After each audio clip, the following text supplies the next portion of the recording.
inimigos do relacionamento. A primeira foi o quê? Expectativas. Quem sabe qual foi a segunda? Intolerância. A terceira foi rancor. E hoje nós vamos falar sobre orgulho. E vai pegando no seu espírito aí, já de imediato, de início. Anota aí. Orgulho é um sentimento de satisfação de valor próprio. O conceito de orgulho no dicionário é um sentimento de satisfação de valor próprio. Satisfação do quê? De um valor próprio. A palavra sentimento, no seu original, pega aí, a palavra sentimento no seu original, é o ato, é a expressão que o corpo do ser humano gera. Escute isso, gera. Em momentos e circunstâncias presente e passado. Então, há momentos da sua vida, da minha vida, há momentos que nós nos deparamos, analisamos, e dependentemente daquilo que nós estiver vendo, ouvindo, passando, o nosso corpo vai mandar uma reação. E essa reação vai se fazer presente, que é a satisfação do valor próprio. Isto é o que diz o dicionário português. Esse valor próprio, irmão, olha isso, que é o orgulho, ele pode ser gerado, e ele pode ser estabelecido, e vivenciado por nós, em alguns momentos. Por exemplo, um sonho concretizado, gera em nós orgulho. Aquele sonho que você tanto esperava, que você batalhou por anos, que você se dedicou por anos, gera em nós orgulho. Uma ideia que deu certo, gera em nós orgulho. Uma frase bem elaborada, gera em nós orgulho. Ideias que são vencidas, pensamentos que são vencidos no campo da batalha, do discurso, do diálogo. E aí pode se concluir nas suas amizades, na sua empresa, com seus colegas de trabalho, com o seu cônjuge, né? Quando a desavença vem, quando os pensamentos contrários vêm, quando as brigas muitas vezes acontecem, e você na sua cabeça, você no seu entendimento acha que você foi vitorioso, com o seu argumento, com a sua ação. Aí o corpo, ele gera em nós a satisfação do orgulho próprio, do valor próprio. Você está pegando isso no seu espírito? Mas olha só, esse orgulho, ele é gerado em situações presentes e situações passado. Como isso, pastor? Porque nós vimos que o orgulho é uma satisfação, uma ação que o nosso corpo está gerando. E essa satisfação que dá ocasião ao orgulho acontece em situações presentes e passadas. Por quê? Traz à sua memória aí alguma situação indecorosa que você passou no passado. Quantos e quantas são as pessoas que estão martirizando dia após dia a situação que passou, e cada vez que ela lembra dessa situação, o orgulho é gerado e ela não vai fazer as pazes. Ela não consegue ter a reação de pedir perdão.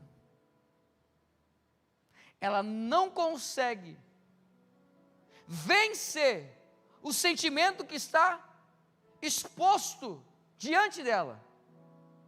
É por isso que esse valor próprio mascarado, que o dicionário fala que é o orgulho, ele é gerado em circunstâncias presentes ou passadas. Mas olha só, a palavra orgulho no hebraico significa altura, elevação, soberba, altivez. O que o dicionário diz que é? Valor próprio.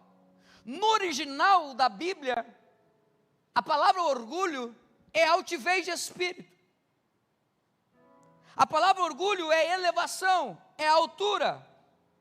É por isso que na Bíblia, valor próprio, orgulho, altivez, elevação, altura, são sinônimos. São sinônimos que possuem o mesmo significado. Para Deus, quando dizemos assim, eu tenho valor próprio, para Deus isso é orgulho. Porque a Bíblia vai dizer que ele, sendo Deus, tinha valor próprio ou não? Tinha. Não usurpou o ser igual a Deus. E antes ele se humilhou, desceu e se humilhou em morte de... Onde é que estava o orgulho próprio? Ele? A Bíblia diz que o Senhor se esvaiu de tudo. É por isso que para Deus, esse valor que nós dizemos que um valor próprio que nós temos, para Deus é orgulho. E toda vez que Deus vê um crente orgulhoso, todas as vezes que Deus vê um ser orgulhoso, de altivez, de cabeça erguida, que se eleva perante os outros, que olha numa posição mais ou menos assim, para Deus, Deus está vendo essa pessoa como um orgulhoso. E todas as vezes que Deus vê o orgulho reinando em nós, não é um sinal bom. Porque a Bíblia vai dizer que Deus lembra de Lúcifer. Pega isso, anota. Quando Deus vê alguém orgulhoso e usando desse orgulho para ser um prepotente, não se humilha, não reconhece seus erros, suas falhas, vive pensando que é a última bolachinha do pacote, Deus olha nele e vê Lúcifer. Tiago, sabe por quê? Olha isso. Em Isaías 14, 12 ao 15, vai dizer assim, ó, como caíste desde o céu, ó Lúcifer, filho da alva, como foste cortado por terra, tu que debilitavas as nações, e tu dizias no teu coração, eu subirei ao céu, acima das estrelas de Deus, exaltarei o meu trono, e no monte da congregação me assentarei aos lados do norte. Subirei sobre as alturas das nuvens e serei semelhante ao Altíssimo, e contudo levado serás ao inferno, ao mais profundo abismo. Como caíste desde o céu, ó Lúcifer, filho da alva, como foste cortado por terra, tu que debilitava as nações. E tu dizias em teu coração, eu elevarei. O que o orgulho para Deus é? Altivez. O que o orgulho para Deus é? Alguém elevado, que se ensoberbece. Olha isso, mas a Bíblia continua dando relatos de Lúcifer. Olha isso daqui, é muito forte demais. Ezequiel 28, 13 ao 17.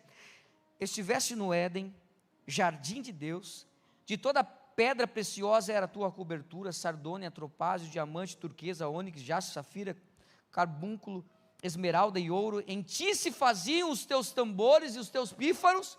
No dia em que foste criado, foram preparados. Tu eras o querubim, ungido para cobrir, e te estabeleci no monte santo de Deus, e tu estavas. No meio das pedras afogueadas andavas, perfeito era em teus caminhos, desde o dia em que foste criado, até que se achou iniquidade em ti. Na multiplicação de teu comércio, encheram o teu interior de violência, e pecaste, por isso te lancei profano do monte de Deus, e te fiz perecer, ó querubim cobridor do meio das pedras afogueadas. Elevou-se, diga comigo, elevou-se o teu coração por causa da tua formosura. O que nós falamos no início que o orgulho era? O orgulho era um sentimento de satisfação, de valor próprio. Amém? Sentimento é a reação que o corpo consegue liberar mediante a uma situação presente ou passada. Quando foi que Lúcifer foi reprovado por Deus? Quando ele elevou-se. Quando ele se achou melhor do que Deus. E por que ele elevou-se o seu coração? A Bíblia vai dizer, por causa da tua formosura. Ou seja, ele se deparou com uma situação, e essa situação gerou nele o orgulho. Ele não soube lidar com a sua formosura. É por isso que Deus, quando olha para alguém e vê nele orgulho não arrependido, ele se lembra de Lúcifer. E é tão forte isso, escute isso, é tão forte isso, que segundo alguns teólogos, eles afirmam que Miguel não tinha sido criado ainda, até esse exato momento em que Lúcifer se eleva e não sabe lidar com a sua formosura.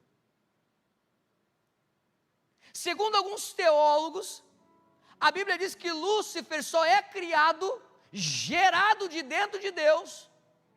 Miguel só é criado, gerado de dentro de Deus, quando Lúcifer, Satanás, que hoje é Satanás, tenta se elevar, estabelecer o seu trono nas alturas acima de Deus. Porque quando ele diz, serei semelhante a Deus, já era um indicativo que havia nele orgulho, soberba. Quando ele diz, serei semelhante a Deus, a palavra quem é igual a Deus é Miguel. A palavra quem é igual a Deus tem o significado de Miguel. Então, na onisciência de Deus, segundo alguns teólogos, quando Lúcifer diz, serei semelhante a Deus, Deus na sua onisciência, ele olha e grita, Miguel, quem é semelhante a mim? E Miguel é gerado.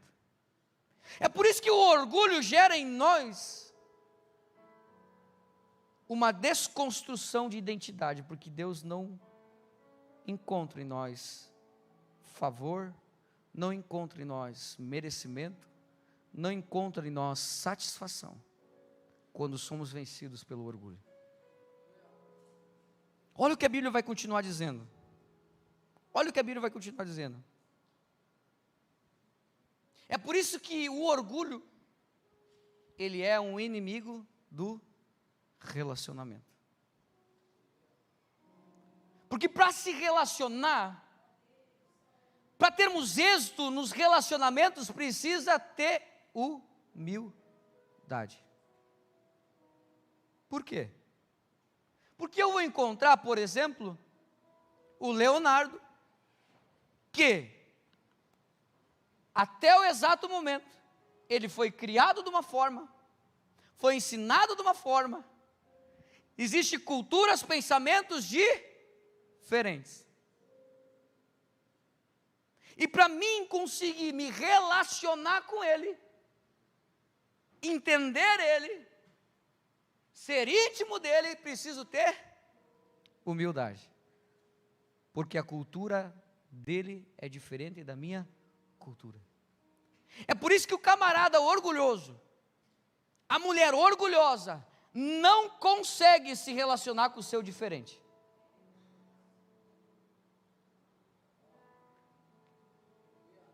Quando existir uma barreira em você, já desde a primeira vista, do primeiro momento, se certifique, se não é o orgulho querendo falar mais forte dentro de você. Porque olha só, a palavra humildade vem do grego humus, que significa terra. Olha isso, humildade vem do grego humus, que significa terra.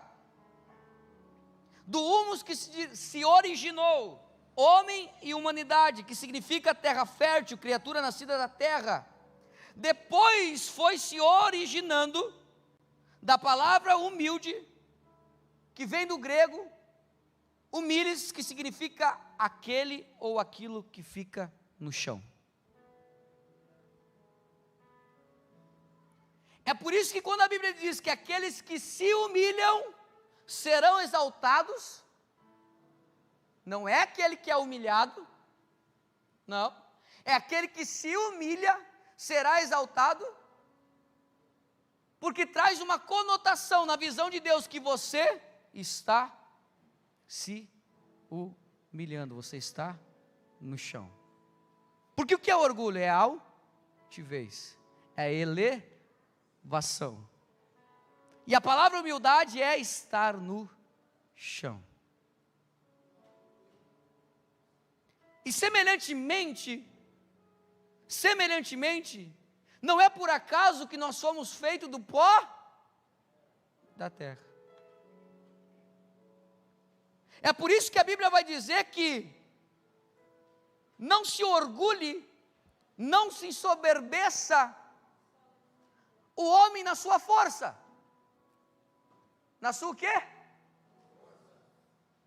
Não se ensoberbeça, não se glorie, não se orgulhe o homem na sua sabedoria. Não se ensoberbeça, não se orgulhe o homem na sua riqueza. Aquele que se orgulhar, orgulhe-se nisto, em me conhecer e saber que eu sou Deus. É por isso que a Bíblia vai dizer que não é válido, pastor Oséias, aquele que si mesmo louva, e sim quem o Senhor louva. O que é isso? É alguém que está despido de orgulho. Ele já botou o orgulho dele na cruz do Calvário. Mas continua por aí. Olha só, 1 Coríntios 12, 21 vai dizer assim: e o olho não pode dizer à mão, não tenho necessidade de ti, nem ainda a cabeça, os pés, não tenho necessidade de vós. Como igreja, e nós temos batido nisso, na tecla, nos avivamentos, nos lares, nas pregações. Quando Deus nos olha, Deus vê nós como um corpo. Amém ou não amém? Deus vê nós como um corpo. E a Bíblia vai dizer que nós somos membros individualmente deste corpo. Membros individualmente desse corpo. Quando o orgulho, quando a prepotência, ela grita e é gerada de dentro de nós, nós queremos dizer assim: Zandor, eu não preciso de ti, tu é só o pezinho.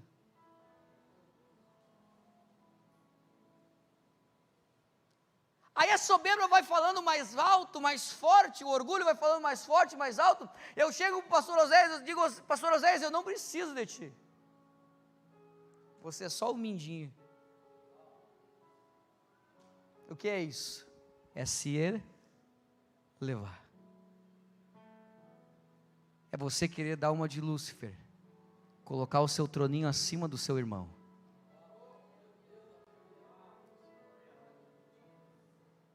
É você querer ter o mesmo sentimento de Lúcifer, porque aparentemente, quem sabe, o teu dom é mais bonito, é mais lindo.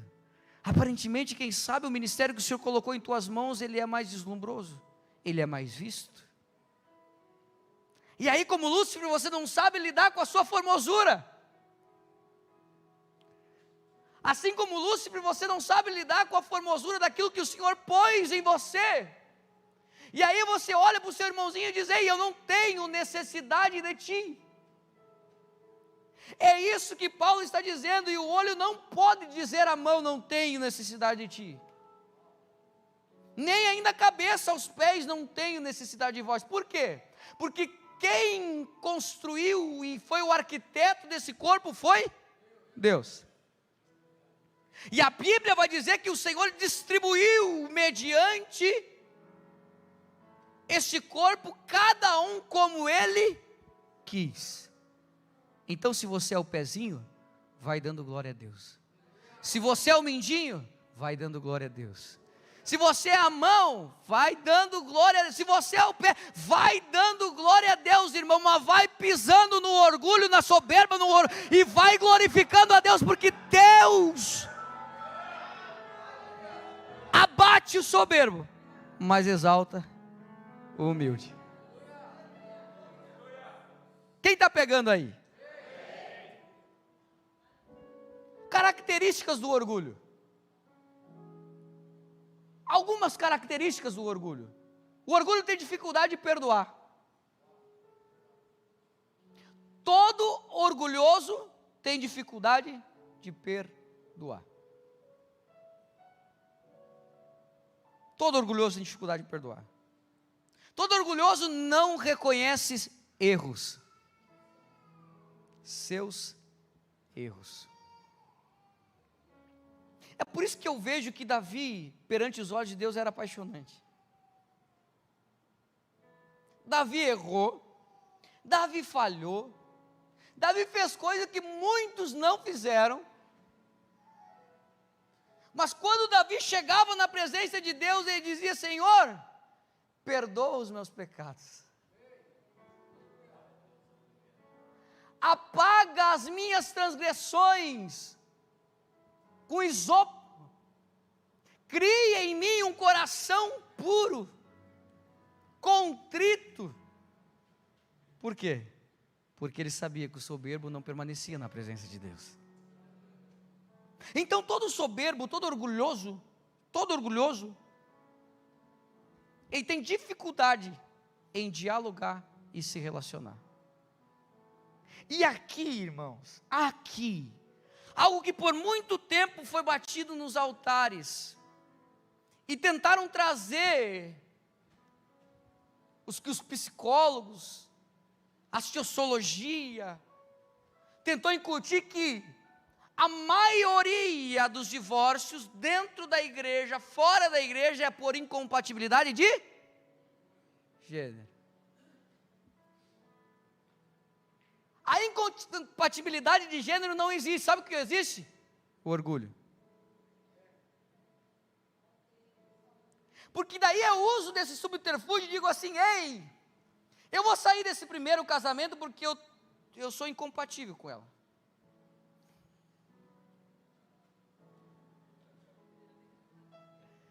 Compatibilidade de gênero. Nós não nos damos bem, eu tenho um pensamento e ela tem outro. E aí, o orgulho que está enraizado dentro de nós, tem dificuldade de se relacionar, de dialogar, de vencer a cultura. E aí é mais fácil nós continuar com o orgulho e dizer assim, não, a compatibilidade de gênero está mais forte, então vou para o meu segundo casamento. Só que daí, o orgulho continua, e aí você vai para o terceiro, e aí você vai para o quarto, e aí você vai para o quinto, e aí você vai para o sexto, até você descer ao inferno.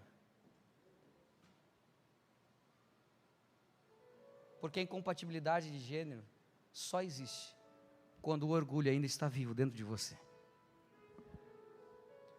A incompatibilidade de gênero só existe quando você ainda não pegou o seu orgulhozinho e levou na cruz. Que palavra é essa, pastor? A palavra que vai te levar para o céu. Mas olha o que a Bíblia continua dizendo. Provérbios 29 e 23. A soberba do homem o abaterá, mas a honra sustentará o humilde. O que vai te abater? A sua soberba. É por isso que o orgulho nunca foi benéfico. Escute isso, o orgulho nunca foi benéfico para ninguém. O orgulho é destruidor. É por isso que a pessoa orgulhosa vai ser abatida pelo seu próprio orgulho.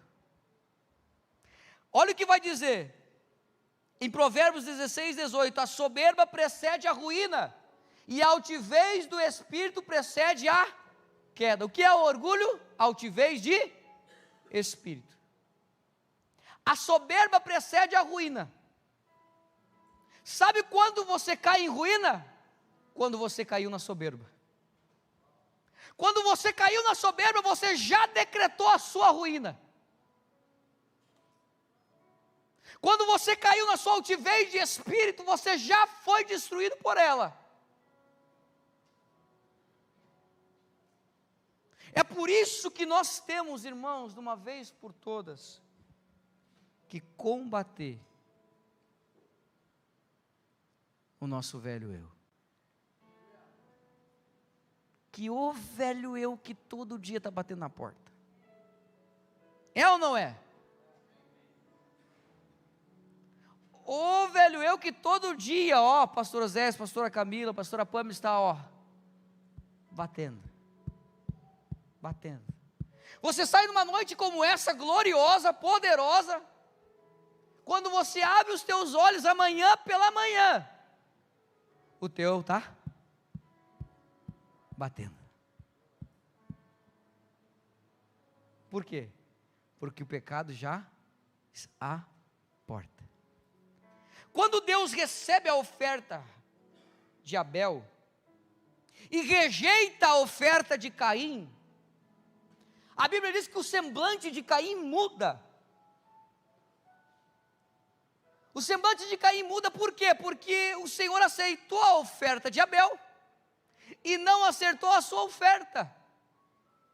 Então o semblante de Caim muda, o orgulho fala mais forte e ele começa a tramar contra o seu irmão.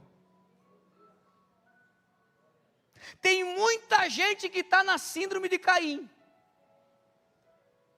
Tem muita gente que não sabe entender as estações, os tempos, a maneira em que Deus lida com o pezinho, a maneira que Deus lida com a mão, a maneira que Deus lida com o braço, e já desconfigura o seu semblante e permite que a soberba entre. E aí Caim mata Abel. Mas antes de Caim matar Abel, o Senhor chega, porque o Senhor sempre dá um escape. O Senhor sempre vai dar um escape para você não ser vencido pelo orgulho, porque a Bíblia diz que não tem nenhuma tentação que sobreveio sobre vós maior do que você possa suportar. Que junto com a tentação Deus dará o escape. Junto com a tentação Deus dará o escape. Então o Senhor chega até Caim e diz: Caim, se tu fizeres o bem, tu não serás aceito. Caim, se tu fizeres o bem, tu não serás aceito. Eis que o pecado está à tua porta, cabe você a dominá-lo. É por isso que a soberba, o orgulho, ele vai batendo na porta dia após dia, no seu emprego, no seu trabalho, na sua casa, com seu esposo, sua esposa, seus filhos. E o Senhor está dizendo: cabe a você dominá-lo. Mas o mais lindo que não termina aí. Provérbios 11:2 vai dizer assim: e vindo a soberba, virá também a afronta, mas com os humildes está a sabedoria. Todo soberbo traz consigo alguma afronta. Todo soberbo traz consigo alguma afronta. Provérbios 13:10 vai dizer assim: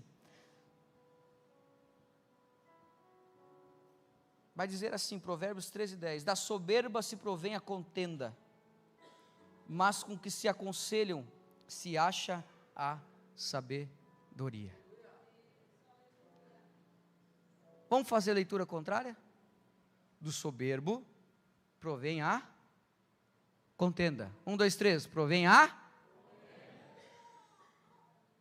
Se a contenda vem do soberbo, o que vem do humilde? E junto vem a paz. Então, se na sua casa existe soberba ainda, é porque, se na sua casa existe contenda ainda, é porque existe a soberba. Porque a soberba vem do, a contenda vem da soberba ou vem da humildade? Da soberba. Se na sua casa tem contenda, é porque existe soberba. Simples assim. 2 mais 2 é 4. Simples. Porque a Bíblia vai continuar dizendo: porque com aqueles que se aconselham se acha a sabedoria. E aqui está uma chave. Se você, em toda a sua existência, em toda a sua vida, você não consegue pedir conselhos, você não consegue se achegar a um líder, em meio às aflições da sua vida, em meio aos desgastes emocionais da sua vida, em meio à frustração da sua história, você não consegue chegar a um superior em você, hierarquia espiritual, para pedir conselhos sobre aquilo que você deve fazer, isso está revelando algo a você, que você ainda exalta o orgulho. Porque a Bíblia vai dizer que a soberba provém a contenda, mas com os que se aconselham se acha.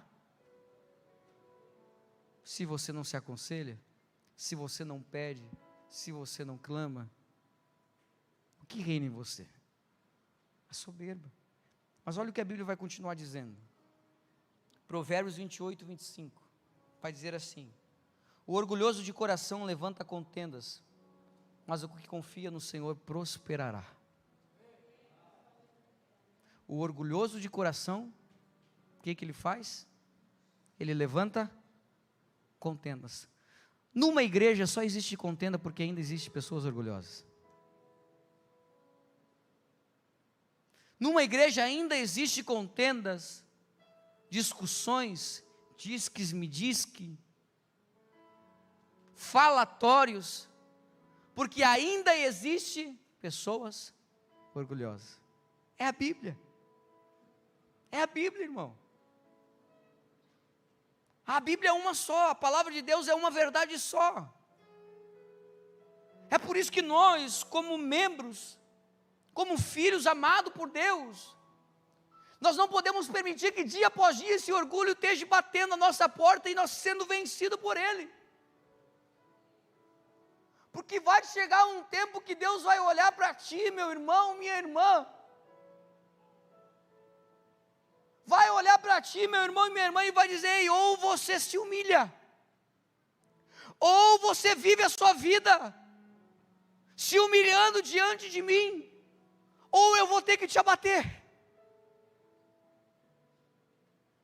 Quantos foram as pessoas que não souberam lidar, pastor Oséias, com esse dom? Quantos foram as pessoas que não souberam lidar com esse dom de ministrar a palavra, arrebatar multidões?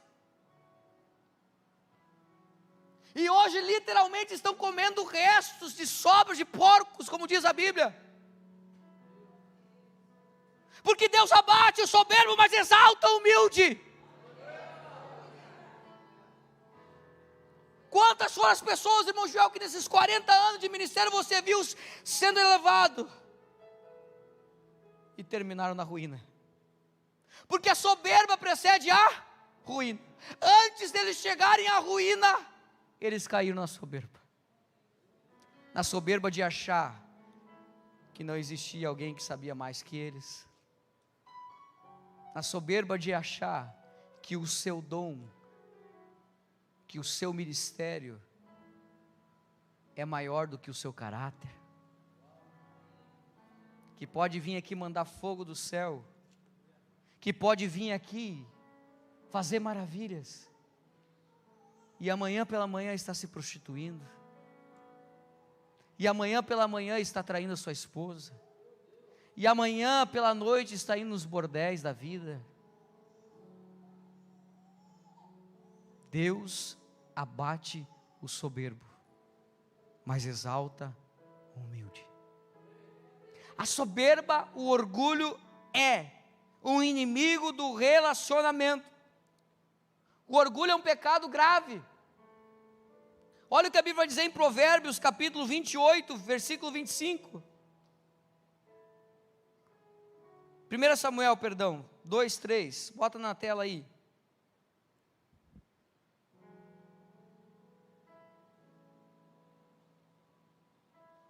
Vai dizer assim, 1 Samuel 2:3.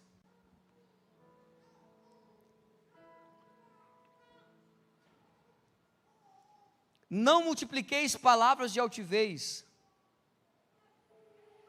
nem saem coisas arrogantes da vossa boca, porque o Senhor é o Deus de conhecimento, e por Ele são obras pesadas na balança.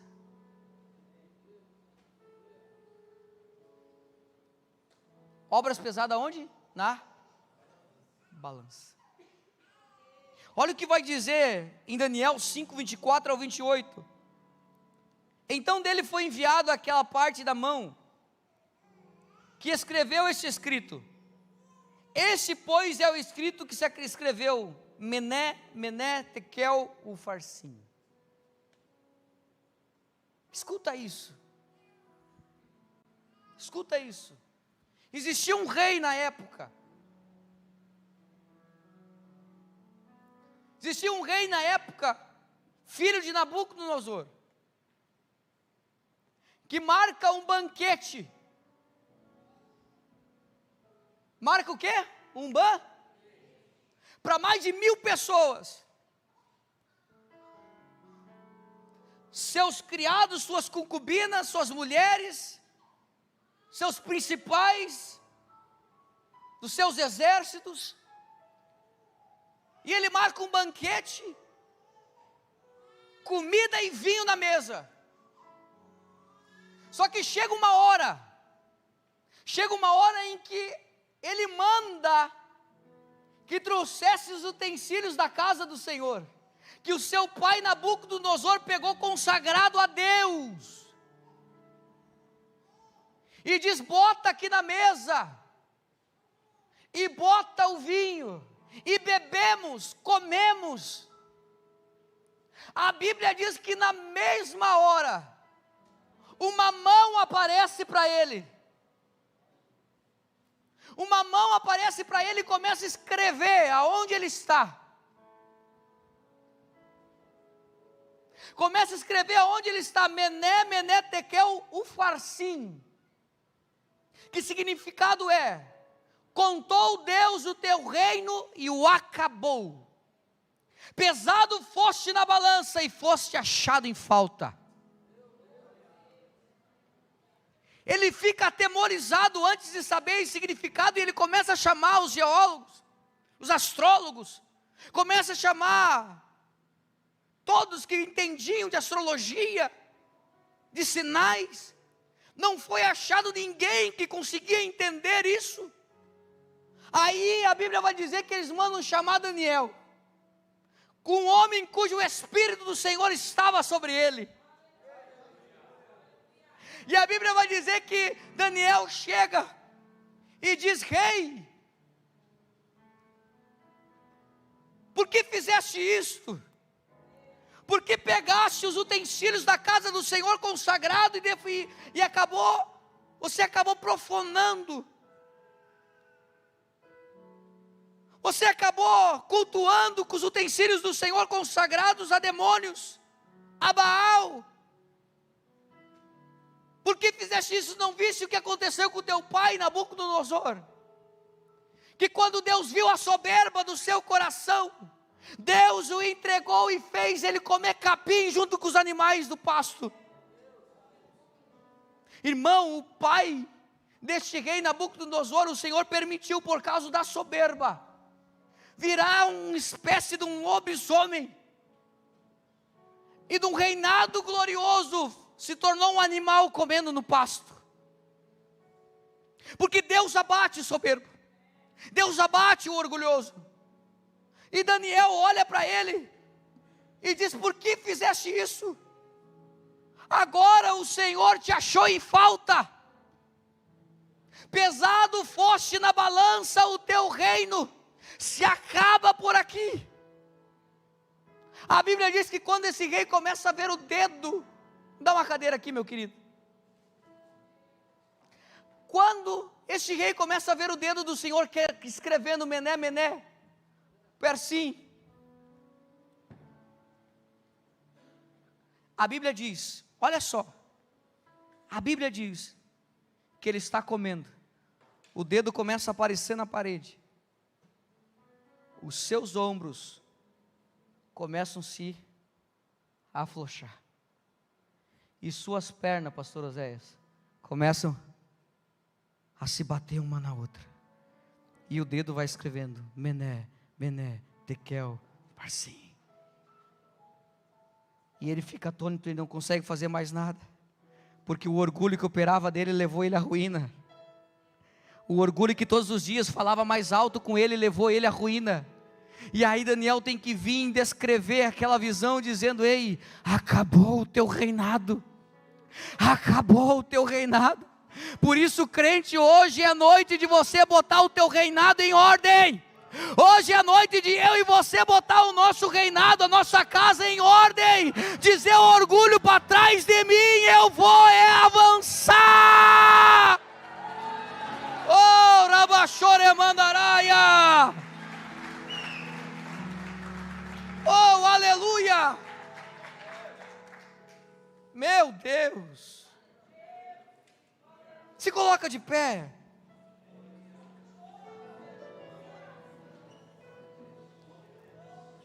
Ah, irmão, não permita que por causa do orgulho o Senhor desfaça o teu reinado. Não permita que por causa do orgulho o Senhor te ache em falta na balança dele. Não permita a sua casa ser destruída por causa do orgulho. Não permita o teu relacionamento entre homem, mulher, esposo e esposa ser destruído por causa do orgulho.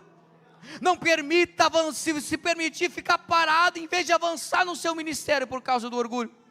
Não permita você ser uma pessoa de poucos amigos e poucos relacionamentos por causa do orgulho. O orgulho é uma praga. O orgulho vai levar muito crente para o inferno. Não sou eu que digo isso, é a palavra, é a palavra, é a palavra. É por isso que em Provérbios 8,13 vai dizer assim: o temor do Senhor é odiar o mal, a soberba e a arrogância, O caminho e a boca perversa eu odeio, diz o Senhor. Irmão, nosso Deus não mudou, pastor Oséias. O nosso Deus continua o mesmo. O Deus que pregamos hoje, que Ele é amor, Ele é amor. Mas Ele continua sendo justiça, Ele continua sendo juiz. O seu cetro continua sendo de retidão e santidade.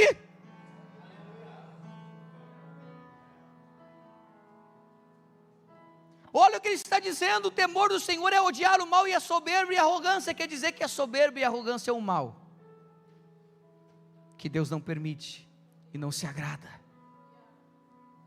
Tiago 4,6 vai dizer assim: antes Ele dá maior graça, portanto diz, Deus resiste aos soberbos, mas dá graça aos humildes. Olha para o seu irmão e diz assim: você é meu semelhante. Diz isso: você é o meu semelhante. Você pode ser diferente de eu, mas você é meu semelhante em Cristo. Diga isso para ele. 1 Pedro 5,5 vai dizer: semelhantemente vós jovens sede sujeitos aos anciões, e sede todos sujeitos uns aos outros, e revestivos de humildade, porque Deus resiste aos soberbos, mas dá graça aos humildes. O que ele está dizendo? Que nós devemos nos revestir de humildade. Pastor Zé, faça favor, vem aqui.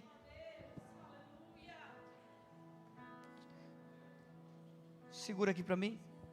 Olha isso. O que a Bíblia diz? A Bíblia falou que nós devemos nos revestir. Eu estou vestido.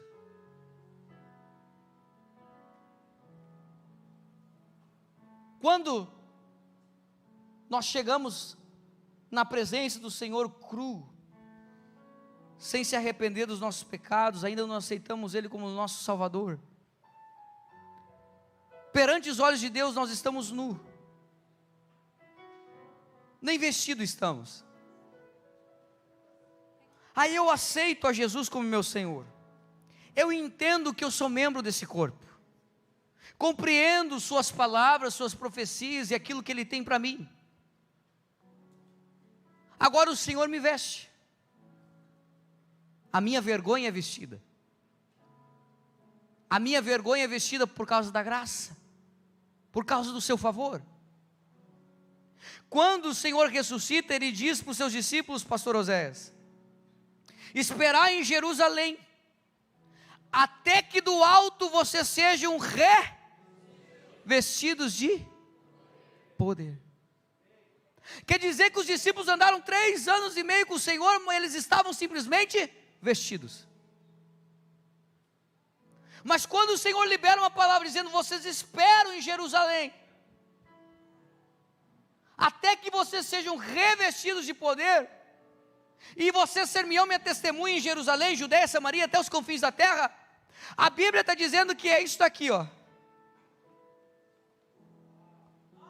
Eu estou vestido, agora estou revestido.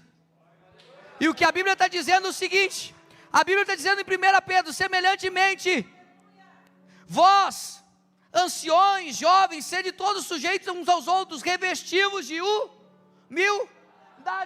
Eu chego na presença de Deus fora, não sendo conhecedor, eu chego orgulhoso. Mas aí eu começo a me relacionar com o Espírito Santo. Eu começo a ter intimidade, os frutos do Espírito começam a fluir dentro de mim. Os frutos do Espírito, a bondade, a benignidade, a mansidão, a temperança, o domínio próprio, começa a se fazer presente, porque eu agora estou vestido, a minha vergonha saiu, e eu estou em comunhão com Deus, mas ainda sou orgulhoso em muitos momentos. Então a Bíblia está dizendo: vós anciões, vós jovens, se revistam da humildade de Cristo, e vençam a soberba, vençam o orgulho, andem como Ele andou, se humilhando dia após dia, porque no momento em que você se humilharem, Deus exaltará. É por isso que a Bíblia diz, olha isso, aleluia, É por isso que a Bíblia diz: humilhai-vos debaixo da onipotente mão de Deus, que no seu tempo certo Ele vos exaltará. Ele vos exaltará, Ele vos exaltará. Bendito seja o nome, bendito seja o Eterno, bendito seja o Rei dos Reis, Senhor dos Senhores, que no seu tempo certo nos exaltará. Aqueles que creem, aplauda ao Senhor, aplauda ao Senhor, aplauda ao Senhor. Vamos adorar.